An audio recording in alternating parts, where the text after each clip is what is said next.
Hello friend, नमस्कार। कैसे हैं आप लोग? उम्मीद करते हैं कि आप अच्छे होंगे और आपकी तैयारी भी अच्छी चल रही होगी। आप सभी को 15 अगस्त की ढेर सारी शुभकामनाएं। आज इस वीडियो में हम लोग चर्चा करने वाले हैं बिहार आर्थिक सर्वेक्षण 2024-25। तो चलिए देखते हैं। सबसे पहले बिहार की आर्थिक स्थिति के बारे में बात करेंगे। हम लोग बिहार की आर्थिक स्थिति के बारे में बात करेंगे। तो कह रहा है कि बिहार के वित्त मंत्री कौन है अभी फ़िलहाल में? सम्राट चौधरी ने बिहार का आर्थिक सर्वेक्षण 28 फरवरी 2025 को पेश किया। और ये बिहार का कौन सा आर्थिक सर्वेक्षण था दोस्तों? तो 19वां आर्थिक सर्वेक्षण। बिहार के वित्त मंत्री सम्राट चौधरी ने 28 फरवरी 2025 को बिहार का 19वां आर्थिक सर्वेक्षण पेश किया। अर्थव्यवस्था के क्षेत्र में बिहार देश में सबसे तेज़ी से विकास करने वाले राज्यों में दूसरे स्थान पर है। अर्थव्यवस्था के क्षेत्र में बिहार पूरे देश में सबसे तेज़ी से विकास करने वाले राज्यों में कौन सा स्थान पर है? दूसरे स्थान पर है। राज्य की जो अर्थव्यवस्था है वर्तमान मूल्य पर 14.5% एवं स्थिर मूल्य पर 9.2% की दर से बढ़ रही है। राज्य की जो अर्थव्यवस्था है वर्तमान मूल्य पर 14.5% और स्थिर मूल्य पर 9.2% की दर से बढ़ रही है। बिहार में पटना जो ज़िला है वो सबसे आपका अमीर ज़िला है। अगर हम लोग बात करें बिहार में सबसे अमीर ज़िला की तो पटना है, और सबसे गरीब ज़िला जो है वो शिवहर है। तो बिहार में सबसे अमीर ज़िला पटना और सबसे गरीब ज़िला शिवहर। 2023-24 में बिहार का सकल राज्य घरेलू उत्पाद 2023-24 में बिहार का सकल राज्य घरेलू उत्पाद जो GSDP है वर्तमान मूल्य पर 8,54,429 करोड़ रुपया। वृद्धि दर क्या है? तो 14.5%। और स्थिर मूल्य पर 4,64,540 करोड़ रुपया। वृद्धि दर 9.2%।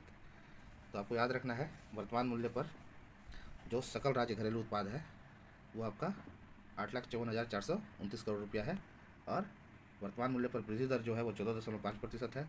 वहीं स्थिर मूल्य की बात करें तो स्थिर मूल्य पर जो GSDP है बिहार का वो 4,64,540 करोड़ रुपया है, और स्थिर मूल्य पर जो वृद्धि दर है वो 9.2% है। आगे हम लोग बात करेंगे 2024 में बिहार का निवल राज्य घरेलू उत्पाद नेट स्टेट डोमेस्टिक प्रोडक्ट, निवल राज्य घरेलू उत्पाद। तो निवल राज्य घरेलू उत्पाद की बात जब करेंगे तो वर्तमान मूल्य पर 7,71,435 करोड़ रुपया है। वर्तमान मूल्य पर कितना है? तो 7,71,435 करोड़ रुपया। वहीं हम लोग बात करें स्थिर मूल्य पर तो 4,11,359 करोड़ रुपया। 4,11,359 करोड़ रुपया। वहीं हम लोग बात करें बिहार का प्रति व्यक्ति आय की बात करें जब हम 2023-24 का आंकड़ा, तो बिहार का प्रति व्यक्ति आय जो है वर्तमान मूल्य पर 66,828 रुपया। इसमें 12.8% की वृद्धि दर्ज की गई है। वहीं प्रति व्यक्ति आय की बात करें हम लोग स्थिर मूल्य पर तो 36,333 रुपया। इसमें भी 7.6% का वृद्धि दर दर्ज किया गया है। बिहार में प्रति व्यक्ति आय की बात करें हम लोग वर्तमान मूल्य पर तो 66,828 रुपया और स्थिर मूल्य पर 36,333 रुपया। सर्वाधिक प्रति व्यक्ति आय वाला जिला जो है पटना है, वो 1,21,396 रुपया है, और न्यूनतम प्रति व्यक्ति आय वाला जिला शिवहर जो कि मात्र 19,561 रुपया। अभी हम लोगों ने चर्चा किया था कि सबसे अमीर जिला जो है बिहार का वो पटना है और सबसे गरीब जिला शिवहर है। आगे हम लोग बात करें बिहार के 3 सबसे संपन्न जिला, तो बिहार के 3 सबसे संपन्न जिला तो नंबर 1 पे आपका पटना है। नंबर 1 पे क्या है? पटना है, जहाँ की प्रति व्यक्ति आय जो है 1,21,396 रुपया है। नंबर 2 पे आपका बेगूसराय है, प्रति व्यक्ति आय 49,064 रुपया। और नंबर 3 पर मुंगेर है, जहाँ की प्रति व्यक्ति आय 46,795 रुपया है। तो ये आपके 3 सबसे संपन्न जिले हो गए। आपको याद रखना है पहला पटना, दूसरा बेगूसराय और तीसरा मुंगेर, ये प्रति व्यक्ति आय के हिसाब से। वहीं अगर हम लोग दूसरी ओर बात करें हम लोग 3 सबसे गरीब जिला, तो आपका पहला जो है शिवहर, जिसका भी हम लोगों ने चर्चा किया था, प्रति व्यक्ति आय जो है सबसे कम है 19,561 रुपया। उससे दूसरे नंबर पर बात करें हम लोग तो सीतामढ़ी है, इसका प्रति व्यक्ति आय आपका देख सकते हैं 21,931 रुपया। और तीसरा अररिया, जहाँ के प्रति व्यक्ति आय जो है 22,204 रुपया है। आगे हम लोग चर्चा करते हैं 2023-24 में राज्य की अर्थव्यवस्था में विभिन्न क्षेत्र का हिस्सा। 2023-24 में राज्य की अर्थव्यवस्था में विभिन्न क्षेत्रों का कितना प्रतिशत हिस्सा है? तो देखिए प्राथमिक क्षेत्र का 19.9% हिस्सा है। वृद्धि कितना है? 5.7%। द्वितीय क्षेत्र का 21.5%, इसमें भी आपको 8.2% की वृद्धि है। सबसे ज़्यादा अगर योगदान है बिहार की अर्थव्यवस्था में, राज्य की अर्थव्यवस्था में सबसे ज़्यादा योगदान वो तृतीय क्षेत्र का है, जो कि कितना है? 58.6%। इसमें भी 10.8% की वृद्धि दर्ज की गई है। तो आपको याद रखना है 2023-24 में राज्य की अर्थव्यवस्था में विभिन्न क्षेत्र का हिस्सा कितना कितना है। तो प्राथमिक क्षेत्र 19.9%, द्वितीय क्षेत्र 21.5% और तृतीय क्षेत्र 58.6%। चलिए आगे बात करते हैं। बिहार के सकल राज्य घरेलू उत्पाद में सेवा क्षेत्र अर्थात तृतीय क्षेत्र का सबसे अधिक योगदान रहा है। अभी हम लोगों ने देखा ऊपर कि सबसे ज़्यादा योगदान किस क्षेत्र का है? तो सेवा क्षेत्र का है। और कितना है? तो सबसे ज़्यादा 58.6% है। उसके बाद अगर हम लोग बात करें द्वितीय क्षेत्र का, उद्योग का, तो सबसे ज़्यादा योगदान द्वितीय क्षेत्र का है। उद्योग का वो 21.5% है। और सबसे कम जो है योगदान वो कृषि क्षेत्र का है, जिसको हम लोग प्राथमिक क्षेत्र के तहत काउंट करते हैं। तो कृषि क्षेत्र का योगदान अगर आपसे पूछा जाए तो बिहार का सकल राज्य घरेलू बिहार का सकल राज्य घरेलू उत्पाद में कृषि क्षेत्र का योगदान कितना है? तो एक बार याद रख लेना है आपको। कृषि क्षेत्र का 19.9%, जो कि प्राथमिक क्षेत्र है। दूसरा उद्योग 21.5%, जो कि जिसको द्वितीय क्षेत्र कहते हैं। और सबसे ज़्यादा योगदान जो है वो है आपका सेवा क्षेत्र का, जो कि 58.6% है। चलिए आगे बढ़ते हैं। प्राथमिक क्षेत्र से सकल राज्यगत मूल्यवर्धन में फसल क्षेत्र का 9.9% एवं पशुधन 6.3% का योगदान रहा। प्राथमिक क्षेत्र से अगर हम लोग बात करें तो सकल राज्यगत मूल्यवर्धन में फसल क्षेत्र का 9.9%, और वहीं पशुधन क्षेत्र की बात करें हम लोग तो 6.3%। द्वितीय क्षेत्र की बात करते हैं हम लोग, इससे सकल राज्यगत मूल्यवर्धन में विनिर्माण क्षेत्र का, उद्योग धंधा का, जो कि 7.6% एवं निर्माण क्षेत्र का 11.3%। द्वितीय क्षेत्र जो कि उद्योग के तहत आता है, जिसमें आपका विनिर्माण क्षेत्र में 7.6% और निर्माण क्षेत्र में 11.3%। चलिए आगे देखते हैं। वहीं अगर हम लोग बात करें तृतीय क्षेत्र की, जब बात करते हैं हम लोग तो सकल राज्यगत मूल्यवर्धन में जो है व्यापार एवं मरम्मत सेवाओं का 14.8% एवं संचार एवं सेवाओं का 10.2% का योगदान रहा है। आगे हम लोग बात करेंगे राजकीय वित्त व्यवस्था की। तो आपका राजकोषीय घाटा वित्तीय वर्ष 2023-24 में राजकोषीय घाटा कितना था? तो 35,660 करोड़ रुपया। वित्तीय वर्ष 2024-25 में अनुमानित राजकोषीय घाटा कितना है? तो आपका 29,095 करोड़ रुपया। वहीं अगर हम लोग बात करें राजस्व घाटा की, तो वित्तीय वर्ष 2023-24 में राजस्व घाटा जो है 2833 करोड़ रुपया। वहीं वित्तीय वर्ष 2024-25 में अनुमानित है 1121 करोड़ रुपया। ये आपका राजस्व घाटा हो गया। वहीं बात करें हम लोग प्राथमिक घाटा की बात करें हम लोग तो वित्तीय वर्ष 2023-24 में 18,054 करोड़ रुपया। वित्तीय वर्ष 2024-25 में 8,559 करोड़ रुपया, जो कि अनुमानित है। अब हम लोग आगे बात करते हैं कुल व्यय का। किसका बात करेंगे? कुल व्यय का। 2023-24 में कुल व्यय कितना हुआ? तो 2.52 लाख करोड़, जिसमें राजस्व व्यय कितना हुआ? तो 1.90 लाख करोड़ रुपया, और पूंजीगत व्यय तो 61,568 करोड़ रुपया। व्यय की बात करते हैं तो उसको हम लोग दो भागों में बांटते हैं, एक राजस्व व्यय और दूसरा पूंजीगत व्यय। तो 2023-24 में कुल व्यय जो देख सकते हैं आप लोग 2.52 लाख करोड़ रुपया है। वहीं अगर हम लोग बात करें राजस्व व्यय की, तो राजस्व व्यय 1.90 लाख करोड़, और वहीं पूंजीगत व्यय 61,568 करोड़ रुपया। चलिए आगे देखते हैं कुल प्राप्ति की बात। 2023-24 में कुल प्राप्ति तो 1.93 लाख करोड़ रुपया, 1.93 लाख करोड़, जिसमें आपका कर राजस्व प्राप्ति कितना हुआ, मतलब कर से जो राजस्व में आमदनी हुआ, राजस्व में प्राप्ति हुआ वो कितना हुआ, तो 1.61 लाख करोड़। वहीं हम लोग बात करें सहायता अनुदान कितना मिला, तो सहायता अनुदान 26,125 करोड़ रुपया। सर्वाधिक राजस्व प्राप्ति किस क्षेत्र से हुआ है, तो सर्वाधिक राजस्व प्राप्ति जो हुआ है कर क्षेत्र से हुआ है 83.8%।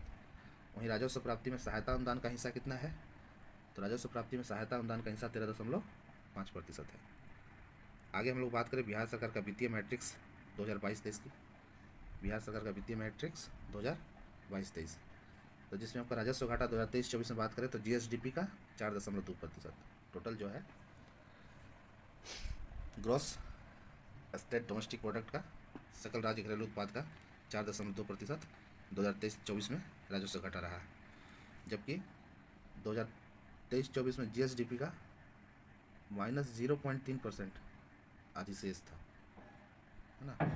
वहीं हम लोग बात करें प्राथमिक घाटा 2023-24 में, तो जीएसडीपी का 2.1%, जीएसडीपी का 2.1%।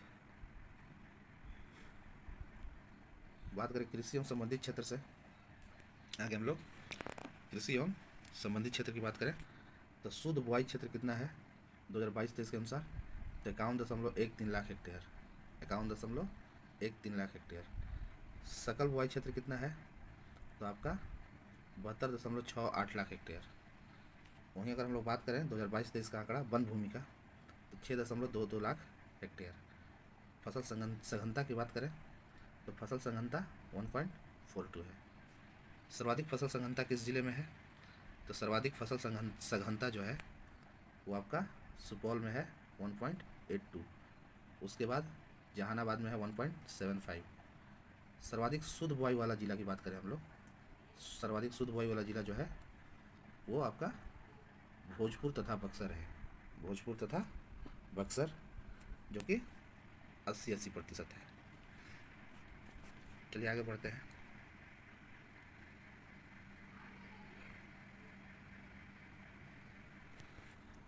कुल खाद्यान्न उत्पादन 2023-24 में कितना है, तो 231.15 लाख टन है, जबकि उसमें हम लोग कुल अनाज उत्पादन की बात करें तो 227.19 लाख टन। कुल चावल धान उत्पादन 2023-24 में तो आपका कितना होगा 95.23 लाख टन, जिसमें कि 21% का वृद्धि हुआ है। कुल गेहूं उत्पादन की बात करें हम लोग तो 73.07 लाख टन, इसमें भी आप देखेंगे कि 10.7% की वृद्धि हुई है। कुल मक्का का उत्पादन 2023-24 में, तो मक्का का उत्पादन में भी 66.6% की वृद्धि दर्ज की गई है, और कुल मक्का उत्पादन कितना हुआ है तो 58.65 लाख टन। वहीं अगर हम लोग बात करें अनाजों की उत्पादकता की, अनाजों की उत्पादकता 2023-24 से आपका 3573 किलोग्राम प्रति हेक्टेयर, 3573 किलोग्राम प्रति हेक्टेयर। प्रति हेक्टेयर सर्वाधिक उत्पादकता वाला अनाज कौन सा है, तो वो है आपका प्रति हेक्टेयर उत्पादित अनाज, सर्वाधिक उत्पादकता वाला अनाज मक्का है। राज्य में प्रति हेक्टेयर उर्वरकों की खपत कितनी हुई है 2023-24 में, तो 195.6 किलोग्राम, 195.6 किलोग्राम।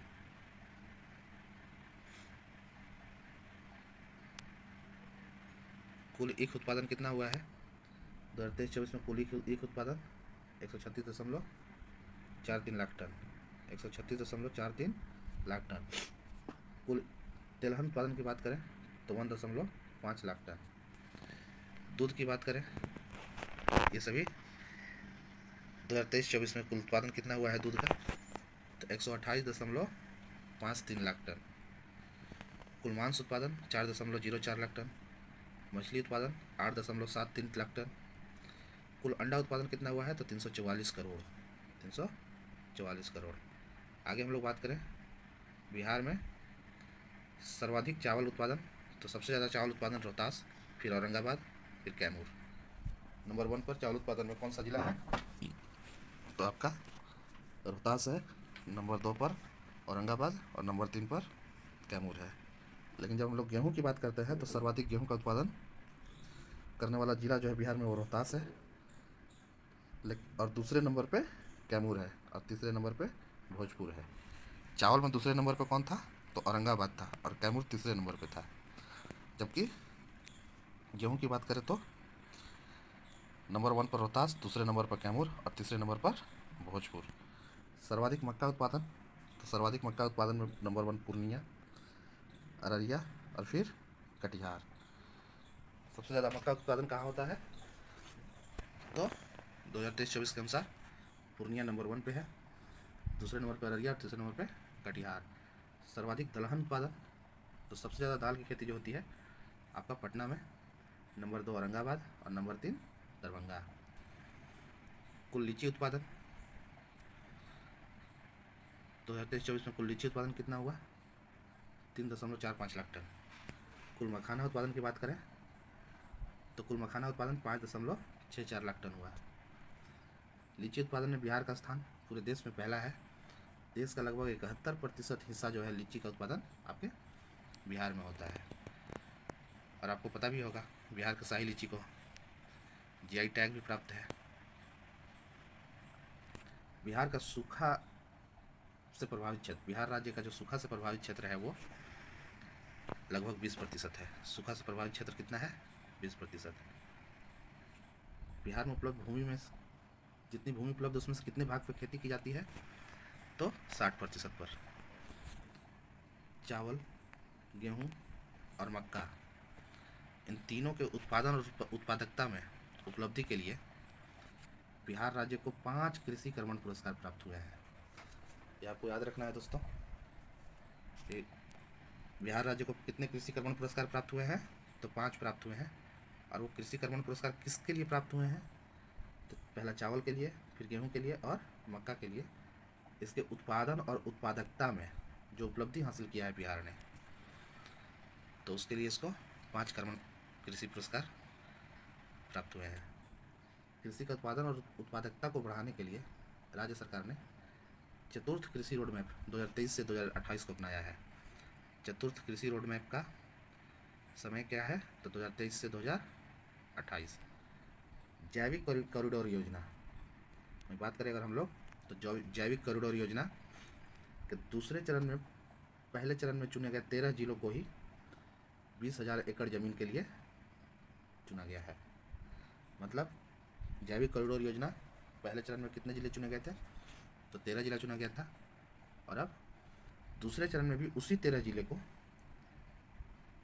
20,000 एकड़ जमीन के लिए फिर से चुना गया है।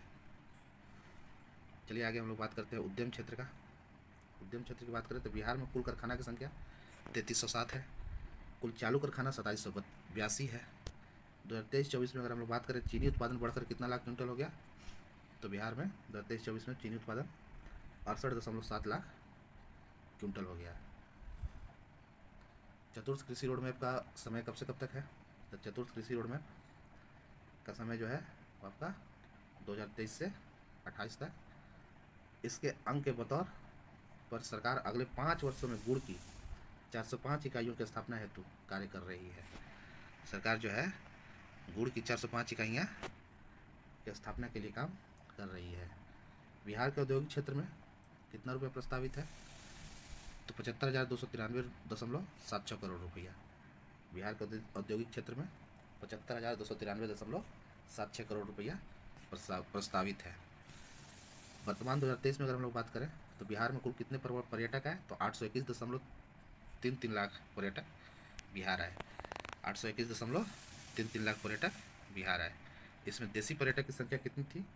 तो 815.86 लाख और बाकी के 5.47 लाख जो पर्यटक थे वो विदेशी पर्यटक थे। तो अगर आपसे पूछा जाता है कि वर्ष 2023 में बिहार में कुल आने वाले पर्यटकों की संख्या, तो 821.33 लाख, जिसमें आपका देसी पर्यटक जो हुए वो 815.86 लाख और विदेशी पर्यटक 5.47 लाख। चलिए आगे बढ़ते हैं।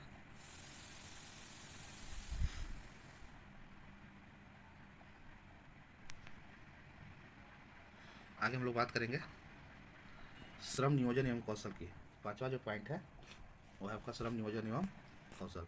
तो 2023-24 में बिहार में श्रम शक्ति की सहभागिता दर कितना था? कुल श्रम शक्ति सहभागिता दर, तो कुल आबादी का 55%। कुल आबादी का कितना? 55%। वहीं हम लोग बात करेंगे तो राज्य में जो श्रमिक जनसंख्या है, तो राज्य में श्रमिक जनसंख्या अनुपात कितना है? तो 53.2%। बिहार में कुल श्रमिकों का 23.2% हिस्सा प्राथमिक क्षेत्र में, 23.7% हिस्सा द्वितीय क्षेत्र में, और वहीं 23.1% हिस्सा तृतीय क्षेत्र में कार्यरत है। वर्ष 2023-24 में 1403 बाल मजदूरों को बचाया गया। कितने बाल मजदूरों को बचाया गया 2023-24 में? तो 1403। आगे देखिए, वर्ष 2023-24 में बिहार में बेरोजगारी की दर कितनी रही? तो 3% रही। बिहार में बेरोजगारी दर 3%। हाल ही में बिहार सरकार ने बिहार राज्य बाल मजदूर आयोग अधिनियम 2024 लागू किया है। कौन सा अधिनियम लागू किया गया है? तो बाल मजदूर आयोग अधिनियम 2024 लागू किया गया है। इसके तहत क्या किया गया है? जिन बाल मजदूरों को विमुक्त किया गया है उनको मुख्यमंत्री राहत कोष से कितना रुपया मिलते हैं? तो 25,000 रुपये की देने का प्रावधान किया गया है। अगला हम लोग बात करते हैं भौतिक अधिसंरचना की। संरचना, तो 2011 से लेकर के 24 के दौरान परिवहन और संचार क्षेत्र में बिहार ने उत्तर प्रदेश जो कि 10.1% और कर्नाटक 7.7% के बाद तीसरा सबसे अधिक वृद्धि दर्ज किया है 7.6%। मतलब परिवहन और संचार क्षेत्र में सबसे ज़्यादा वृद्धि दर्ज करने वाला राज्य उत्तर प्रदेश, दूसरा कर्नाटक, और वहीं इन दोनों के बाद तीसरा जो नंबर है जो सबसे अधिक वृद्धि करने वाला राज्य वो आपका बिहार है। कितना प्रतिशत का वृद्धि दर्ज किया गया है? तो 7.6%। सड़क घनत्व के मामले में बिहार तीसरे स्थान पर है। सड़क घनत्व के मामले में बिहार कितने स्थान पर है? तीसरे स्थान पर है। बिहार का सड़क घनत्व कितना है? तो 3167 प्रति 1000 वर्ग किलोमीटर। 3167 प्रति 1000 वर्ग किलोमीटर। आगे बात करते हैं, सड़क नेटवर्क के मामले में बिहार 8वें स्थान पर है। सड़क नेटवर्क के मामले में बिहार कौन सा स्थान पर है? तो 8वें स्थान पर है। लेकिन सड़क घनत्व के मामले में बात करें हम लोग, सड़क घनत्व के मामले में आपको याद रखना है बिहार तीसरे स्थान पर है। सड़क घनत्व के मामले में तीसरे स्थान पर, वहीं सड़क नेटवर्क के मामले में 8वें स्थान पर। वर्ष 2005 से 25 की अवधि में पक्की सड़कें 835 किलोमीटर से बढ़कर कितना हो गई? तो 1.17 लाख किलोमीटर। 835 किलोमीटर से बढ़कर 2005 से लेकर 25 में सड़क कितना हो गया? 1.17 लाख किलोमीटर। वहीं हम लोग बात करेंगे तो परिवहन मोटर वाहनों के सर्वाधिक निबंधन के मामले में बिहार का स्थान कितना है? तो बिहार का स्थान 5वां है। परिवहन मोटर वाहन के सर्वाधिक निबंधन के मामले में बिहार का स्थान कौन सा है? तो 5वां है। जबकि मोटर वाहनों के निबंधन के मामले में देश में बिहार का स्थान 7वां है। सर्वाधिक निबंधन के मामले में बिहार का स्थान 5वां है, जबकि परिवहन मोटर वाहनों के सर्वाधिक निबंधन में, जबकि मोटर वाहनों के निबंधन में देश में 7वां स्थान है। अगर हम लोग बात करें बिहार में प्रति लाख आबादी पर सड़क दुर्घटनाओं में, तो महज 6.2 मृत्यु दर्ज हुई है, जो 11.6 के राष्ट्रीय औसत से काफ़ी कम हुई है। मतलब सड़क दुर्घटना में जितनी मौतें होती हैं उसमें गिरावट दर्ज की गई है। आगे हम लोग चलिए बात करते हैं ई शासन के बारे में। तो ई शासन के तहत देखते हैं हम लोग, प्रति 100 व्यक्ति में कितना व्यक्ति है जो टेलीफोन का इस्तेमाल कर रहा है? तो 55.39। राज्य के हर दूसरे व्यक्ति को इंटरनेट उपलब्ध है। राज्य के हर दूसरे व्यक्ति को क्या उपलब्ध है? इंटरनेट उपलब्ध है। नवंबर 2024 में वित्तीय धोखाधड़ी, नवंबर 2024 तक वित्तीय धोखाधड़ी की कुल 70,057 शिकायतें दर्ज हुई।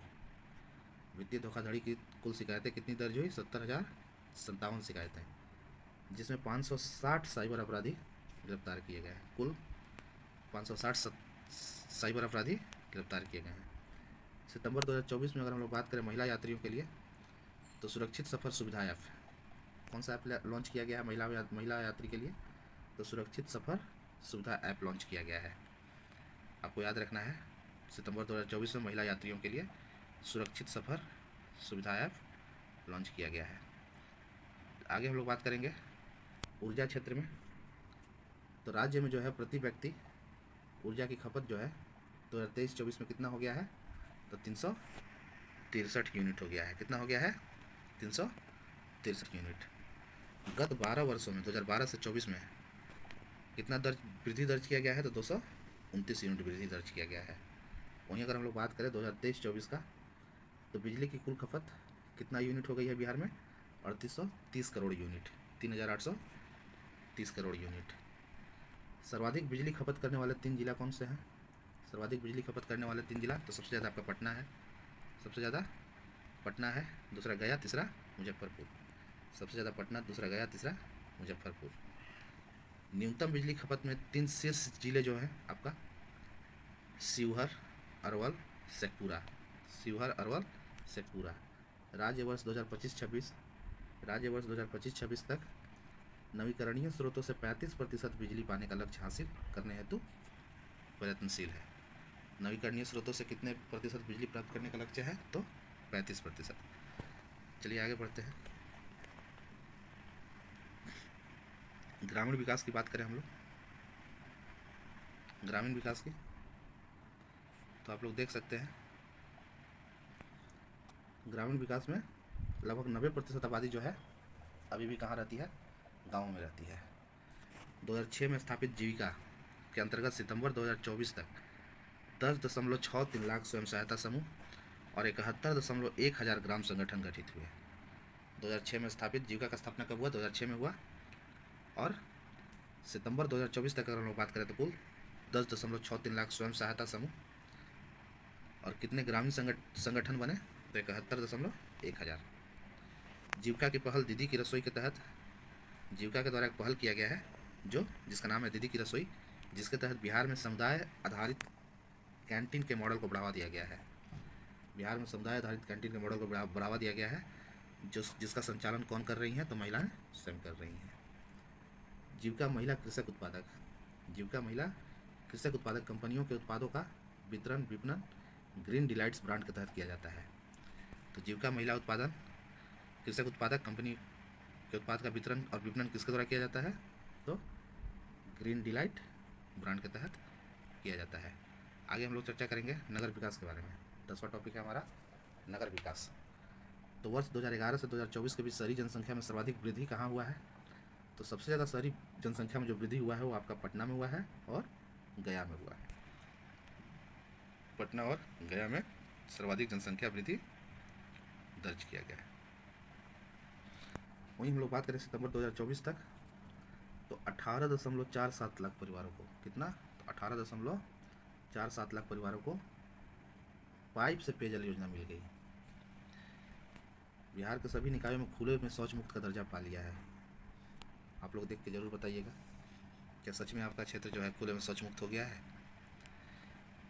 तो बिहार का आंकड़ा यही कहता है, आर्थिक सर्वेक्षण, जो कि सभी निकाय जो है खुले में शौच मुक्त का दर्जा पा लिया है। एकमात्र नगर निकाय पटना को वाटर प्लस प्रमाणन प्राप्त हुआ है। क्या प्राप्त हुआ है, तो वाटर प्लस प्रमाणन।